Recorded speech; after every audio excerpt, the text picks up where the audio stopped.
ओम शांति। 12 सितंबर 2025 प्रातः मुरली। मीठे बच्चे, तुम्हारी पढ़ाई का सारा मदार है योग पर। योग से ही आत्मा पवित्र बनती है, विकर्म विनाश होते हैं। प्रश्न: कई बच्चे बाप का बनकर फिर हाथ छोड़ देते हैं, कारण क्या होता है? बाप को पूरी रीति न पहचानने के कारण, पूरा निश्चय बुद्धि न होने के कारण 8-10 वर्ष के बाद भी बाप को फारकते दे देते हैं, हाथ छोड़ देते हैं, पद भ्रष्ट हो जाता है। दूसरा, क्रिमिनल आई होने से माया की ग्रहचारी बैठ जाती है, अवस्था नीचे ऊपर होती रहती है, तो भी पढ़ाई छूट जाती है। ओम शांति। रूहानी बच्चों प्रति रूहानी बाप समझा रहे हैं। अभी समझते हो कि हम सब रूहानी बेहद के बाप के बच्चे हैं। इनको बाप दादा कहा जाता है। जैसे तुम रूहानी बच्चे हो, वैसे ये ब्रह्मा भी रूहानी बच्चा है शिव बाबा का। शिव बाबा को रथ तो जरूर चाहिए ना, इसलिए जैसे तुम आत्माओं को ऑर्गन्स मिले हुए हैं कर्म करने के लिए, वैसे शिव बाबा का भी ये रथ है, क्योंकि ये कर्म क्षेत्र है जहाँ कर्म करना होता है। वह है घर जहाँ आत्माएं रहती है। आत्मा ने जानना है हमारा घर शांति धाम है। वहाँ ये खेल नहीं होता, बत्तियां आदि कुछ नहीं होती, सिर्फ आत्माएं रहती है। यहाँ आती है पाठ बजाने। तुम्हारी बुद्धि में है ये बेहद का ड्रामा है। जो एक्टर्स है उन्हों की एक्ट शुरू से लेकर अंत तक तुम बच्चे नंबरवार पुरुषार्थ अनुसार जानते हो। यहाँ कोई साधु संत आदि नहीं समझाते हैं। यहाँ हम बच्चे बेहद के बाप के पास बैठे हैं। अब हमको वापस जाना है। पवित्र तो जरूर बनना है आत्मा को। ऐसे नहीं कि शरीर भी यहाँ पवित्र बनना है, नहीं, आत्मा पवित्र बनती है। शरीर तो पवित्र तब बने जब 5 तत्व भी सत प्रधान हो। अब तुम्हारी आत्मा पुरुषार्थ कर पावन बन रही है। वहाँ आत्मा और शरीर दोनों पवित्र होते हैं, यहाँ नहीं हो सकते। आत्मा पवित्र बन जाती है तो फिर पुराना शरीर छोड़ती है, फिर नए तत्वों से नए शरीर बनते हैं। तुम जानते हो हमारी आत्मा बेहद के बाप को याद करती है व नहीं करती है, ये तो हर एक को अपने से पूछना है। पढ़ाई का सारा मदार है योग पर। पढ़ाई तो सहज है, समझ गए हैं कि चक्र कैसे फिरता है। मुख्य है ही याद की यात्रा। ये अंदर गुप्त है, देखने में थोड़ी आता है। बाबा नहीं कह सकते कि ये बहुत याद करते हैं व कम।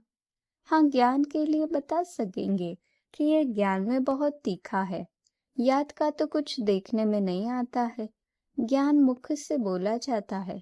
याद तो है अजपा जाप। जाप अक्षर भक्ति मार्ग का है। जाप माना कोई का नाम जपना।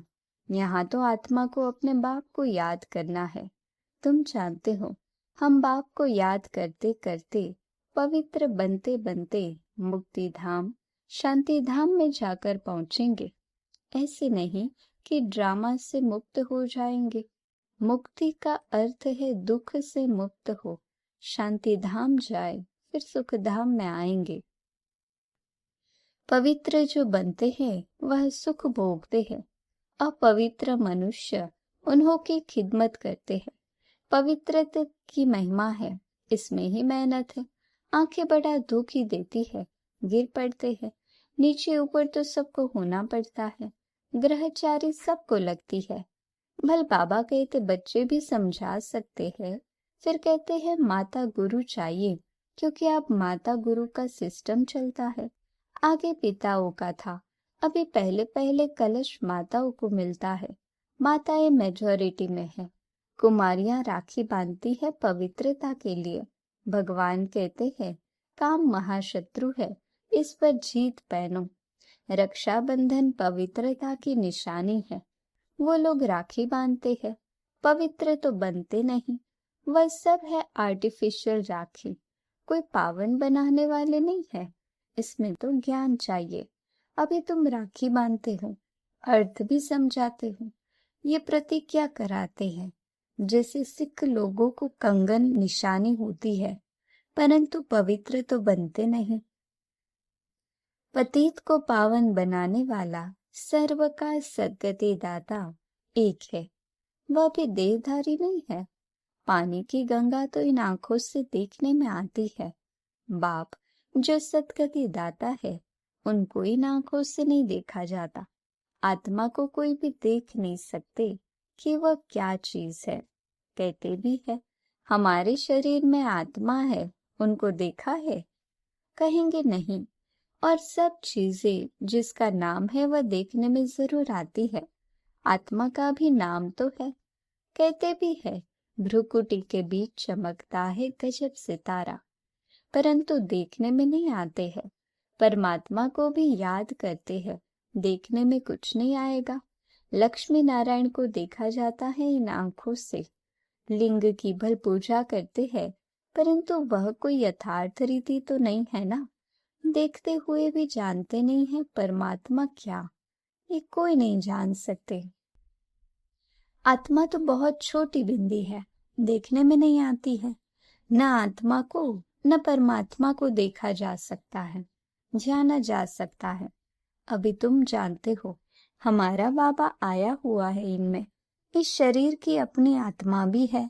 फिर परम पिता परमात्मा कहते हैं मैं इनके रथ पर विराजमान हूँ, इसलिए बाप दादा कहते हो।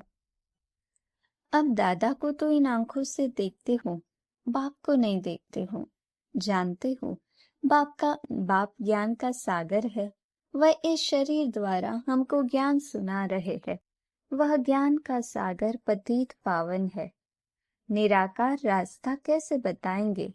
प्रेरणा से तो कोई काम नहीं होता। भगवान आते हैं ये किसको भी पता नहीं है। शिव जयंती भी मनाते हैं तो जरूर यहाँ आता होगा ना। तुम जानते हो अभी वह हमको पढ़ा रहे हैं। बाबा इसमें आकर पढ़ाते हैं। बाप को पूरी रीति न पहचानने कारण, निश्चय बुद्धि न होने कारण 8-10 वर्ष के बाद भी फारक्ती दे देते हैं। माया बिल्कुल ही अंधा बना देती है। बाप का बनकर फिर छोड़ देते हैं तो पद भ्रष्ट हो जाता है। अब तुम बच्चों को बाप का परिचय मिला है तो औरों को भी देना है। ऋषि मुनि आदि सब नेति नेति करते गए। आगे तुम भी जानते नहीं थे, अभी तुम कहेंगे हाँ हम जानते हैं, तो आस्तिक हो गए। सृष्टि का चक्र कैसे फिरता है ये भी तुम जानते हो। सारी दुनिया और तुम खुद इस पढ़ाई के पहले नास्तिक थे। अब बाप ने समझाया है, तुम कहते हो हमको परमपिता परमात्मा बाप ने समझाया है, आस्तिक बनाया है। हम रचता और रचना के आदि मध्य अंत को नहीं जानते थे। बाप है रचता, बाप ही संगम पर आकर नई दुनिया की स्थापना भी करते हैं और पुरानी दुनिया का विनाश भी करते हैं। पुरानी दुनिया के विनाश के लिए ये महाभारत लड़ाई है, जिसके लिए समझाते हैं। उस समय श्री कृष्ण था, अभी तुम समझते हो निराकार बाप था, उनको देखा नहीं जाता है। श्री कृष्ण का तो चित्र है, देखा जाता है। शिव को देख नहीं सकते। श्री कृष्ण तो है सतयुग का प्रिंस, वही फीचर्स फिर हो न सके। श्री कृष्ण भी कब कैसे आया ये भी कोई नहीं जानते। श्री कृष्ण को कंस की जेल में दिखाते हैं। कंस सतयुग में था क्या? ये हो कैसे सकता? कंस असुर को कहा जाता है। इस समय सारी आसुरी संप्रदाय है ना, एक दो को मारते काटते रहते हैं। देवी दुनिया थी ये भूल गए हैं। ईश्वरीय देवी दुनिया ईश्वर ने स्थापन की, ये भी तुम्हारी बुद्धि में है। नंबरवार पुरुषार्थ अनुसार अभी तुम हो ईश्वरीय परिवार, फिर वहां होंगे देवी परिवार। इस समय ईश्वर तुमको लायक बना रहे हैं स्वर्ग का देवी देवता बनाने। बाप पढ़ा रहे हैं। इस संगम युग को कोई भी नहीं जानते। कोई भी शास्त्र में इस पुरुषोत्तम युग की बात नहीं है। पुरुषोत्तम युग अर्थात जहाँ पुरुषोत्तम बनना होता है। सतयुग को कहेंगे पुरुषोत्तम युग। इस समय तो मनुष्य पुरुषोत्तम नहीं है, इनको तो कनिष्ठ तमो प्रधान कहेंगे। ये सब बातें सिवाय तुम ब्राह्मणों के और कोई नहीं समझ सकते। बाप कहते हैं ये है आसुरी भ्रष्टाचारी दुनिया। सतयुग में ऐसा कोई वातावरण नहीं होता, वह थी श्रेष्ठाचारी दुनिया। उन्हों के चित्र है, बरोबर ये श्रेष्ठाचारी दुनिया के मालिक थे। भारत के राजाए होकर गए हैं जो पूजे जाते हैं। पूज्य पवित्र थे जो ही फिर पुजारी बने। पुजारी भक्ति मार्ग को, पूज्य ज्ञान मार्ग को कहा जाता है। पूज्य सो पुजारी, पुजारी फिर पूज्य कैसे बनते हैं ये भी तुम समझते हो। इस दुनिया में पूज्य एक भी हो न सके। पूज्य परमपिता परमात्मा और देवताओं को ही कहा जाता है। परमपिता परमात्मा है सबका पूज्य, सब धर्म वाले उनकी पूजा करते हैं। ऐसे बाप का जन्म यहाँ ही गाया जाता है। शिव जयंती है ना, परंतु मनुष्य को कुछ पता नहीं कि उनका जन्म भारत में होता है। आजकल तो शिव जयंती की हॉलीडे भी नहीं करते। जयंती मनाओ न मनाओ तुम्हारी मर्जी, ऑफिशियल हॉलीडे नहीं है। जो शिव जयंती को नहीं बनाते हैं वह तो अपने काम पर चले जाते हैं। बहुत धर्म है ना। सतयुग में ऐसी बातें होती नहीं, वहां ये वातावरण ही नहीं। सतयुग है ही नई दुनिया, एक धर्म। वहां ये पता नहीं पड़ता कि हमारे पीछे चंद्रवंशी राज्य होगा।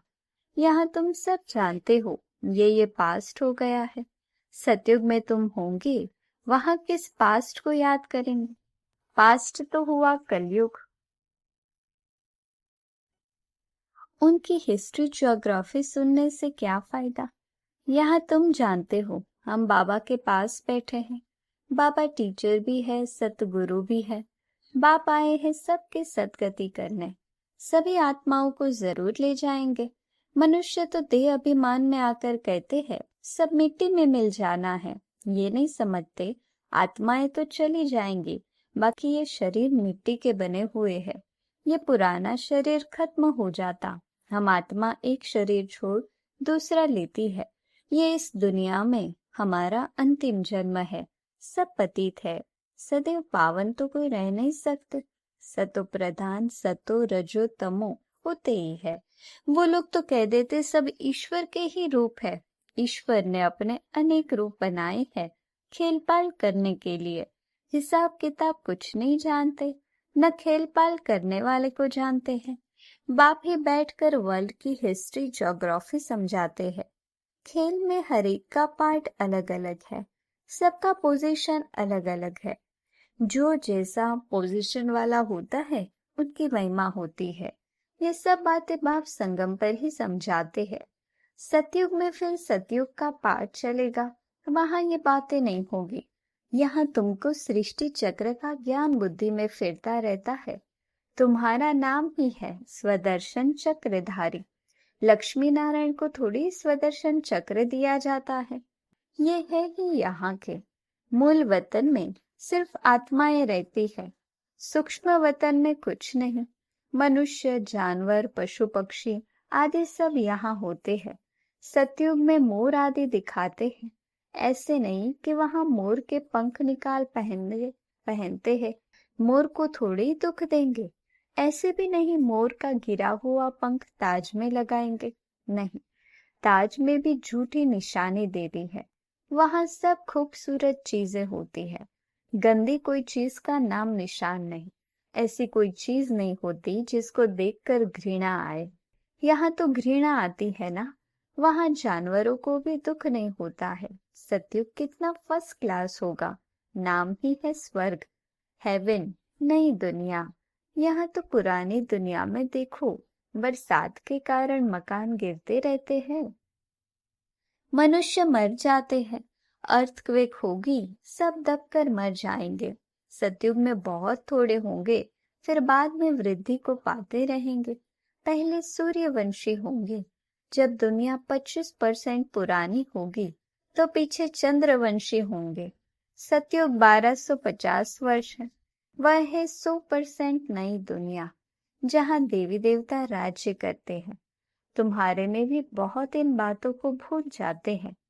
राजधानी तो स्थापन होनी ही है, हार्टफेल नहीं होना है, पुरुषार्थ की बात है। बाप सभी बच्चों से एक समान तदवीर कराते हैं, यानी कि पुरुषार्थ कराते हैं। तुम अपने लिए विश्व पर स्वर्ग की बादशाही स्थापन करते हो। अपने को देखना है, हम क्या बनेंगे। अच्छा, मीठे मीठे सिक्के लदे बच्चों प्रति माता पिता बाप दादा का याद प्यार और गुड मॉर्निंग। रूहानी बाप की रूहानी बच्चों को नमस्ते। हम रूहानी बच्चों की रूहानी बाप दादा को याद प्यार गुड मॉर्निंग और नमस्ते। धारणा के लिए मुख्य सार। इस पुरुषोत्तम युग में स्वर्ग के देवी देवता बनने की पढ़ाई पढ़कर स्वयं को लायक बनाना है। पुरुषार्थ में हार्ट फेल यानी कि दिल शिकस्त नहीं होना है। इस बेहद के खेल में हर एक्टर का पार्ट और पोजीशन अलग अलग है। जैसी जिसकी पोजीशन वैसा उसे मान मिलता है। ये सब राज समझ वर्ल्ड की हिस्ट्री ज्योग्राफी का सिमर स्वदर्शन चक्रधारी बनना है। वरदान। बाप की हर श्रीमत का पालन करने वाले सच्चे स्नेही आशिक भव। जो बच्चे सदा एक बाप के स्नेह में लवलीन रहते हैं, उन्हें बाप का हर बोल प्यारा लगता है। क्वेश्चन समाप्त हो जाते हैं। ब्राह्मण जन्म का फाउंडेशन स्नेह है। जो स्नेही आशिक आत्माएं हैं, उन्हें बाप की श्रीमत पालन करने में मुश्किल का अनुभव नहीं होता है। स्नेह के कारण सदा यही उमंग रहता कि बाबा ने जो कहा है वह मेरे प्रति कहा है, मुझे करना है। स्नेही आत्माएं बड़ी दिल वाली होती है, इसलिए उनके लिए हर बड़ी बात भी छोटी हो जाती है। स्लोगन। कोई भी बात को फील करना, ये भी फेल की निशानी है। अव्यक्त इशारे। अब लगन की अग्नि को प्रज्वलित कर योग को ज्वाला रूप बनाओ। ज्वाला स्वरूप की स्थिति का अनुभव करने के लिए निरंतर याद की ज्वाला प्रज्वलित रहे। इसकी सहज विधि है, सदा अपने को सारथी और साक्षी समझकर चलो। आत्मा इस रथ की सारथी है। ये स्मृति स्वतः ही इस रथ से यानी कि देह से व किसी भी प्रकार के देह भान से न्यारा बना देती है। स्वयं को सारथी समझने से सर्व कर्मेंद्रियां अपने कंट्रोल में रहती है। सूक्ष्म शक्तियां मन बुद्धि संस्कार भी ऑर्डर प्रमाण रहते हैं। अच्छा, ओम शांति।